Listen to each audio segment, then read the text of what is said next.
Hi everyone, this is Colleen Kearns. We are coming to you live from the Northeast Film Festival here in Teaneck, New Jersey. And here I have the very well-known and the very talented Mr. Harry Lennix. How are you? I'm doing great. It's a little rainy outside, but the sunshine is right with you here, Oh, Colleen. thank you. Yeah. I am. I'm quite sunshiny. That's it. So you were here for the film, The Algerian, Yes. which is supposed to be phenomenal. Tell me all about it. Tell me about your role in the film. Well, I play a Muslim imam of a local mosque. Ali comes to the mosque. Actually, I see him and invite him into the mosque, and he is reluctant at first. But I think it's very, in this particular time in our international history, to see that true Islam can sometimes be corrupted by a kind of political actionability, which frequently people are used to get to young and impressionable people. Right. But I represent the other side. I'm sort of the angel on the good side, and right. And then there's the jinn over here. How did you feel, and to that note, what you said, in the times that we are living with terrorism being so prevalent and so realistic, and not only in the United States but overseas? How did you feel about filming a movie of that nature? Well, it's interesting. Over the last, I was myself a Muslim for many years, and I was sometimes, the reactions that people get when they find out that you're Muslim. Sure. Is very interesting, because what is terrorism to the West is freedom fighting to a lot of people. Because if you look at the actions of many governments in that part of the land, that could very easily be called terrorism as well. And so I think what this film does, and I think we need more of them, is it humanizes, it gives a face to, gives a point of view of somebody who might be indoctrinated in a way that might be unfortunate for everyone. It's my opinion that until we start feeling each other's pain, until we start sympathizing and empathizing with each other, we'll just be able to call this action a terrorist act and another action that we're ignorant about. So that's what happens in these cases. So we need to really get both sides of it, and I think this movie does a good job of doing that. That's excellent. And how did you feel about the cast and the director, and how the film has been received thus far? The film has been doing tremendously well. It's won several awards, and I've been very, very proud to be associated with it. I'm one of the executive producers on it. My dear friend Giovanni Zelko is the director, co-writer, and he is a can-do kid. Yes. He is somebody who has a comprehensive knowledge of film. He loves film, he studied film, and he does film. So these are the kinds of things that, these are kind of people, I should say, that I want to be involved with. I just formed a production company of my own. We have already done 3 movies. Giovanni's been involved with 2 of them. Right. So he's somebody that this is my hat trick with. This is my 3rd project with him. So he's somebody that's part of the family, and I have a lot of respect for him. We just cut a deal with a group called Next Films, and Next is N-E-H-S-T. Anyway, we just signed a distribution deal with them, and we look forward to being able to put a lot of content into their pipeline. Great. Well, it sounds like you have a lot coming up, and it seems like this film has done very well, and it's an honor to speak with you and a privilege to be here with you. Thank you so much. Hey guys, it's Terrion Taylor Anderson, and I'm standing here with none other than Mr. Harry Lennix. And to know the man is to love the man. Of course, you know his work from The Matrix, from Man of Steel, and he's here tonight at the Northeast Film Festival celebrating the success of The Algerian, which you've had 7 nominations over your career, 4 awards, and now you have a 5th award. You won the Icon Award tonight for The Algerian, which I saw, and I thought it was absolutely amazing. First of all, congratulations. Thank you very much. It's great to be an icon, particularly in the Northeast. And I was going to say, welcome to the East Coast. That's right. The stars aren't out here, but that's because they're all inside, right? That's right. Exactly.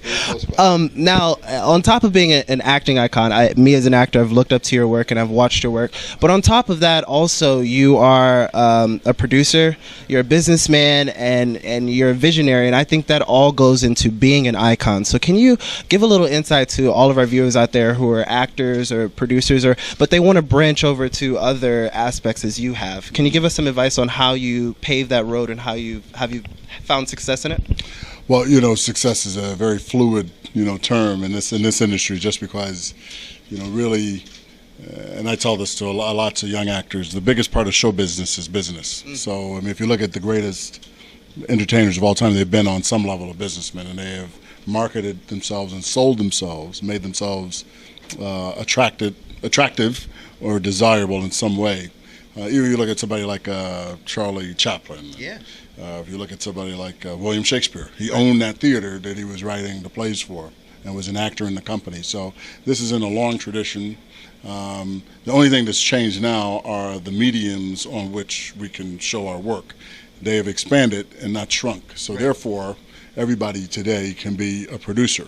Like what you can shoot a movie on your phone. Yeah. That is an unthought of advance in technology. Exactly. It now costs, what used to cost millions now costs thousands. What used to cost thousands now costs hundreds. So if you were clever enough or diligent enough, you too can be a filmmaker. The question is, how do you then get that image and get that business out there? And nobody's really figured that out yet. Nobody's really figured out how to monetize the internet. It's a new medium. It's a new medium. Yeah. Obviously, one of the ways is through advertising, but because it's expanding, all somebody really needs to do is figure that out. And really, to be successful in business, it's a very simple formula. Cost of goods sold and the cost of the return on an investment. So say that one more time so that they can. Goods sold, the COGS, right? That's what it takes to make the product. Right. If you make that product and it costs less than what you sell the product for, then you're a success in business. In business, which also helps with the acting, I'm quite sure. Absolutely. Now, you brought up the point that you could literally make a movie on your iPhone now, or Android, whatever phone you have.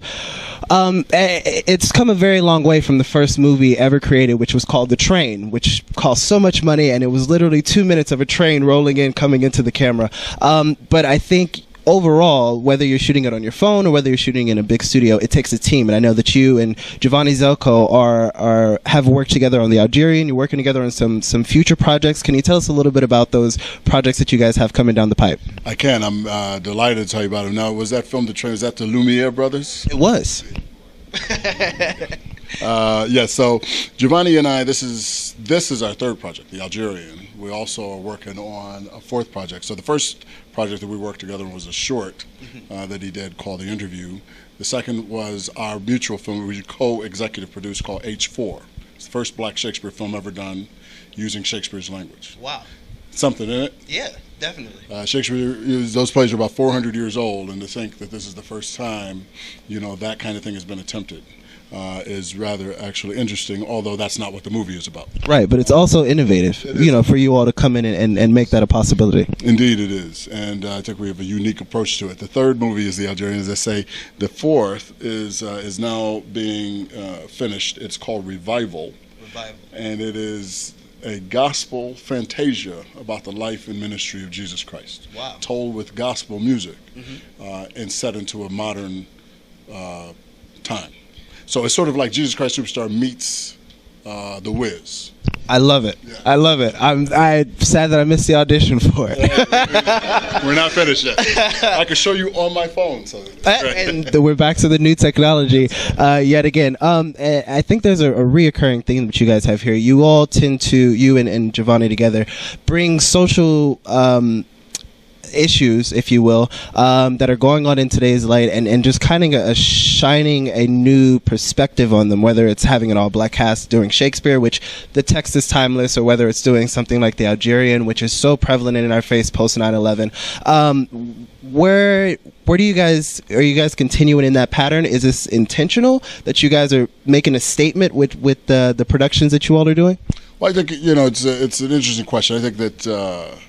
And I'll just be very personal right now. Please do. As a black filmmaker now, we got all of this retrograde stuff about the past. 200 years ago when people were slaves or whatever, butlers and these sorts of things. That has no impact. I already know all of that. So to me, the most current and most urgent thing is to talk about today, is to talk about now. If we tell a story about the past, how does it relate to now? What good does it do for me to see myself suffer in a way that no longer is relevant to me? That happens. I'm glad people want to know. If they don't know, that story, then God bless those stories.